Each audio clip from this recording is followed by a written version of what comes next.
저도 사실 한때는 부모님을 엄청 원망했었거든요. 어머니나 뭐 아버지나 자식에 대해서 가장 잘못하는 것 중 많은 경우가 뭐냐면, 오늘 아까 유형 분석 심리에서 모성, 어머니에 대한 그걸 좀 다뤘으니까 와인 먹으면서 가볍게 아버지에 대한 이야기를 좀 해볼까 해요. 제가 데미안을 재밌게 읽고 싶어서 시작된 모성이나 부성 컴플렉스나 뭐 아버지 어머니의 교육이 아이에게 어떤 영향을 미치는가, 이런 것들을 많이 읽어보면서 엄청 긍정적인 마음을 갖게 됐었거든요. 왜냐면 제가 그걸 읽다 보니까 정말 훌륭한 부모님 밑에서 자랐다는 생각이 들었거든요. 물론 결핍이 없는 건 아니지만 꽤나 교과서적인 교육을 받아왔다는 생각이 들었습니다. 그래서 자신감이 생겼어. 저희 부모님이 뭐 100억짜리 건물을 물려주진 못하지만 그 정서적으로는 확실히 부자로 만들어주신 것 같아요. 사회에서 잘 살아남을 수 있게. 물론 건물도 좀 물려줬으면 좋았을 텐데 아버지가 더 노력을 안 하시더라고. 예. 그래서 옛날에 이거에 대해 제가 정리를 좀 해봤었어요. 내 삶에 되게 좋은 영향을 줬던 부모님의 교육 방침은 뭐였을까? 오늘은 좀 아버지 쪽만 한번 이야기를 해보겠습니다. 좀 가벼운 것부터 제일 중요한 영향을 준 것까지 좀 순서대로. 일단은 제가 5살 때부터는 하나씩 좀 기억이 나는 게 있는데, 그 전에는 기억이 안 나고 항상 저한테 인사를 잘하라고 거의 주입식 교육으로 세뇌 수준으로 이야기를 하셨어요. 진짜 5,000번은 들은 것 같아. 인사만 잘해도 밥 3끼는 먹고 산다. 아버지는 실제로 누굴 마주치든 인사를 항상 밝게 먼저 하셨거든요. 가끔은 옆에 있는 내가 좀 쑥스러울 정도로. 그래서 영향을 굉장히 많이 받았어. 그리고 제가 경험상 인사가 밥 3끼 먹여주는 것 같아요. 왜냐면 이게 별거 아닌 것 같지만 인사를 잘한다는 건 사회적 지능의 기본이라고 생각을 합니다. 그 말을 걸 때 보통 인사부터 시작을 하잖아요. 안녕하세요. 얍돌123사 안녕하세요. 야채타님 안녕하세요. 용호씨 안녕하세요. 이렇게. 이 첫 마디를 못해서 못 친해지는 거예요, 보통.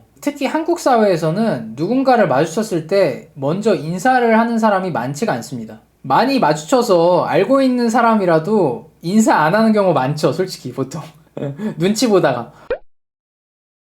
아, 이거 인사해야 되나 말아야 되나? 그냥 하지 말자, 막 이렇게. 뭔가 쑥스럽기도 하고, 왠지 모르는 거부감. 저 사람이 이상하게 생각하지 않을까? 좀 나대는 게 아닐까? 많은 사람들이 그렇게 생각하기 때문에 먼저 하는 인사가 굉장히 큰 힘이 있는 거죠. 일단 누군가에게 인사를 자신있게 건넬 수 있다는 건 확실히 여유로운 인상을 주게 되는 것 같습니다. 그 여유로운 모습은 인간관계에서 진짜 엄청나게 강력한 영향이에요. 그리고 무엇보다 누구나 내 노력 없이 먼저 나에게 다가와 주길 원하거든요, 사람들은. 근데 누군가가 먼저 관계의 물꼬를 편하게 터준다면 그건 정말 큰 힘이 있겠죠. 저희 아버지는 실제로 옛날부터 뭐 아파트 경비 아저씨, 뭐 청소부 아주머니를 봐도 다 반갑게 먼저 인사를 하셨어요. 그걸 계속 보다 보니까 어렸을 땐 좀 약간 쑥스러운데 이런 생각이 들다가도 나도 모르게 생각도 없이 그렇게 하고 있더라고요. 근데 이게 사회생활에서 정말 많이 도움이 됐습니다. 두 번째는 뭐냐면 그 사회적 약자에 대한 친절함. 사회적 약자라고 하면 제가 실제로 그걸 뭐 나누고 있다는 게 아니라 그냥 설명을 쉽게 하려고 말을 하는 겁니다. 그리고 뭐 계급제는 갑오개혁 이후로 폐지가 됐지만 그 사회에는 보이지 않는 계급이 있잖아요. 직업적으로든 뭐 경제적 수준으로든 사실 오히려 더 선명하게 나눠졌지. 뭐 현실이기도 합니다. 여튼 뭐 예를 들어 좋은 아파트에 살고 있는 상류층이라고 하면 아까 말한 경비원 분들이나 청소부 아주머니들, 뭐 굳이 따지자면 사회적으로는 비교적 약자일 수도 있겠죠. 건방진 누군가는 진짜 그냥 없는 사람 취급할 수도 있습니다. 근데 아빠는 이런 분들에게 유독 더 친절하셨어요. 저희 부모님이 되게 화를 많이 내셨던 적이 언제냐면 그 언제였나? 그 관리비를 줄인다고 막 경비 아저씨 정리해고를 해야 된다 이런 안건이 동네 주민들 사이에서 나왔을 텐데 정말 어이가 없다고 반대를 하셨던 기억이 있어요. 아니 저분들이 있어서 우리가 편하게 잘 수 있는 건데 아니 몇만 원 아끼겠다고.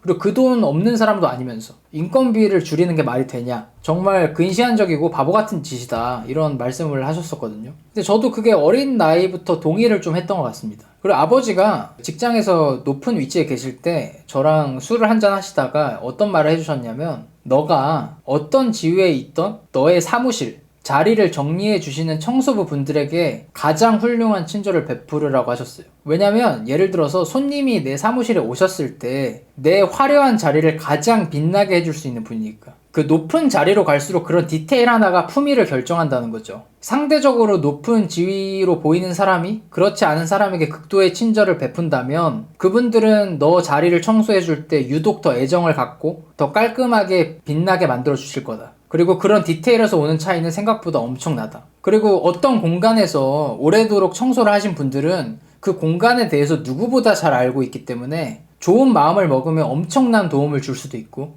또 나쁜 마음을 먹으면 너한테 엄청난 해코지를 할 수도 있다. 그래서 그들은 누구보다 권력자일지도 모르겠다, 이런 말씀을 해주셨던 것 같아요. 근데 그때는 무슨 말인지 몰랐는데 지금은 어느 정도 이해를 합니다. 세 번째는 문단속하고 뒷정리.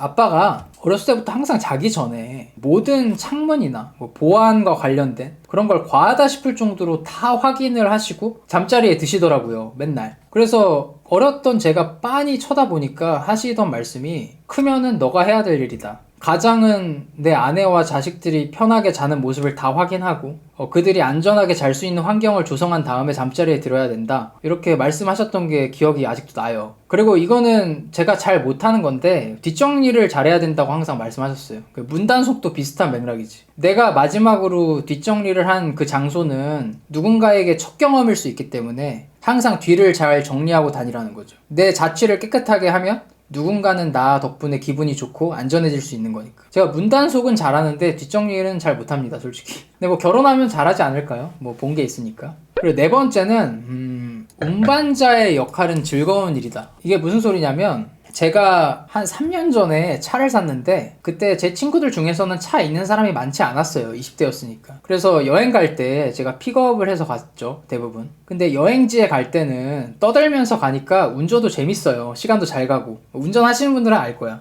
근데 여행이 끝나고 돌아올 때는 다 옆에서 자빠져 자니까 너무 외로운 거야. 아, 나도 졸리고 피곤한데 이 새끼들 진짜 짜증나네. 좀 수다도 좀 떨어주고 재밌게 해주지. 근데 그때 딱 아빠가 생각이 나는 거예요. 아버지는 진짜 어릴 때마다, 그때는 토요일까지 회사를 갔었는데도 항상 주말마다 저희를 데리고 어디 여행을 가셨어요. 근데 차에서 엄마랑 자식들은 잠드는 경우가 많죠. 막 이렇게. 그래서 아빠가 그때 정말 지루하고 힘들었겠다, 대단하다, 이런 생각이 들더라고요. 진짜 28살, 29살 먹고. 그래서 집에 와서 이 이야기를 아버지한테 했습니다. 아빠 진짜 대단한 것 같다. 아니, 그 지루한 시간을 어떻게 맨날 견뎌냈냐고 하니까 그건 가장으로서 가장 큰 행복이라고 하시더라고요. 아내와 자식들을 어떤 공간까지 잠이 푹 들 정도로 편안하게 운반하는 건 당연히 해야 될 일이고, 물론 피곤했지만 매 순간이 즐거웠다 라고 말씀을 해주셔서 제가 그때부터 옹졸한 마음을 좀 고쳐먹고 내가 할 수 있다면 즐거운 마음으로 누군가를 안전하게 운반해야겠다라는 생각을 했습니다. 그래서 이제는 뭐 친구들이 제 차 조수석에서 자빠져 자도 영광이라고 생각하고 즐겁게 운전하고 있어요.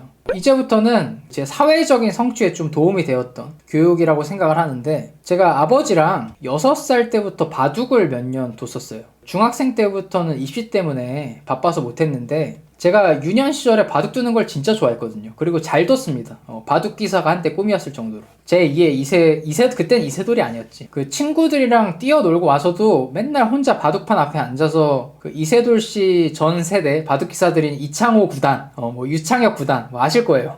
그런 전집을 보면서 맨날 5시간 넘게 따라 뒀었어요. 너무 좋아해서. 그리고 주말마다 내 실력이 얼마나 늘었는지 확인하려고 아버지랑 바둑을 뒀었는데 저는 단 한 번도 이긴 적이 없어요. 진짜 그게 좀 한입니다. 근데 그 당시에는 내가 왜 못 이기는지 이해가 안 됐거든요. 왜냐면 아빠는 바둑도 어릴 때 어깨 너머로 배웠다고 하고 맨날 일만 하다가 주말에만 나랑 가볍게 두는 건데 매일 학원에 가서 전문적인 교육을 받는 내가 왜 아빠를 못 이길까? 이해가 안 되잖아. 근데 생각을 해보니까 질 수밖에 없었다는 거지. 나는 시야가 너무 좁아서 수를 둘 때 기껏해야 2수, 3수 앞을 보고 바둑을 두는데 아빠는 5수 이상을 보고 수를 뒀거든. 그래서 전투가 아니라 전쟁에서 이기려면 지금 당장 직면한 문제 해결도 중요하지만 멀리 보고 수를 둘 줄도 알아야 되는구나. 지금 당장 남들이 보기엔 전혀 이해가 안 되는 수도 나중에는 대마를 잡을 정도의 큰 영향을 미칠 수가 있구나.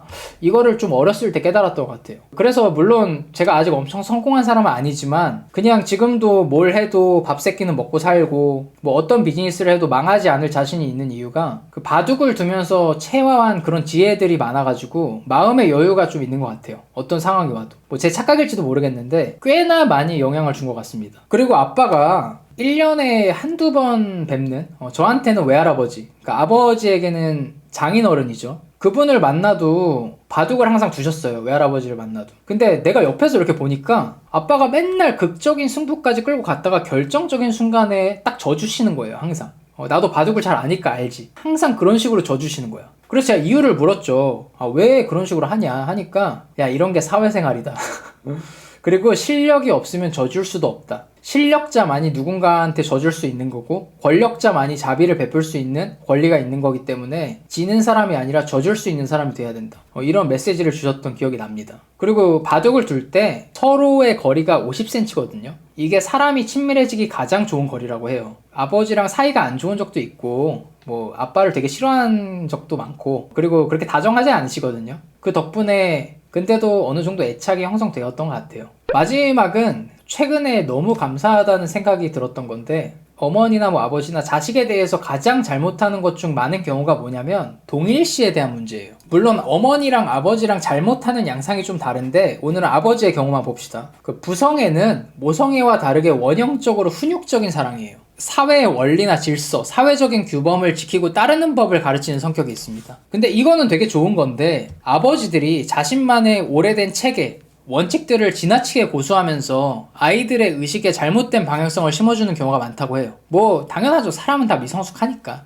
다 그런 게 있죠. 근데 이런 게 과해지면 아들이 어떻게 되냐면 자신과 아버지를 동일시하게 돼요. 아버지가 사회적으로 성공한 사람이라면 더, 그러니까 아버지의 말은 반드시 따라야 되고 나는 아버지의 길을 똑같이 걸어야 돼. 아니면 아버지를 배신하는 거야. 이런 식으로. 그래서 사실 가장 좋은 그림은 아버지가 사회의 원칙이나 질서, 뭐 집단적 규범을 성공적으로 가르치되 아들이 그걸 자신이 원하는 길에서 적용할 수 있도록 만들어주는 거예요. 똑같이 적용해서 똑같은 길을 걷게 하는 게 아니라. 예를 들어서 아버지는 의사인데 아들은 목수가 되고 싶어해. 그러면 가장 훌륭한 교육은 자기가 훌륭한 의사가 되기 위해 자신이 지켰던 원칙을 가르쳐 주되 그걸 좋은 목수가 되기 위해 아들이 적용할 수 있도록 응원해주고 가르쳐주는 거죠. 저도 아버지가 굉장히 원리 원칙주의자시고 보수적인 면이 강해서 그런 걸 굉장히 많이 흡수하게 됐었는데 아빠는 자신의 길을 강요하지 않았어요. 오히려 항상 다른 길을 더 권장했던 것 같아. 제가 언젠간 아빠처럼 되고 싶다고 했을 때 자기처럼 되지 말고 네가 하고 싶은 거, 네 길을 걸으라고 하셨었고 그거에 대해서 도움을 항상 주셨습니다.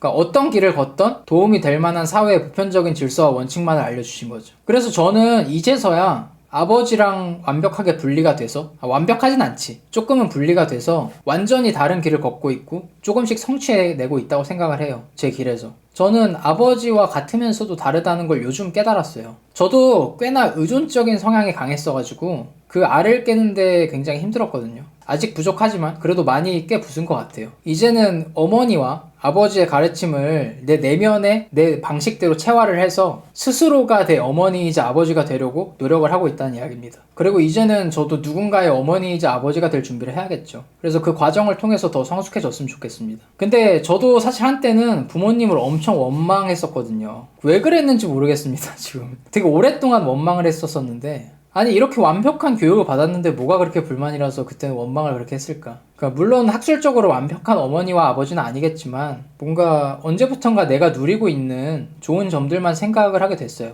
그러니까 감사한 마음이 항상 들고 여러분들도 아마 곰곰이 생각해보면 그럴 겁니다. 아무것도 없이 태어난 사람은 없거든. 내가 없다고 생각할 뿐인 거지.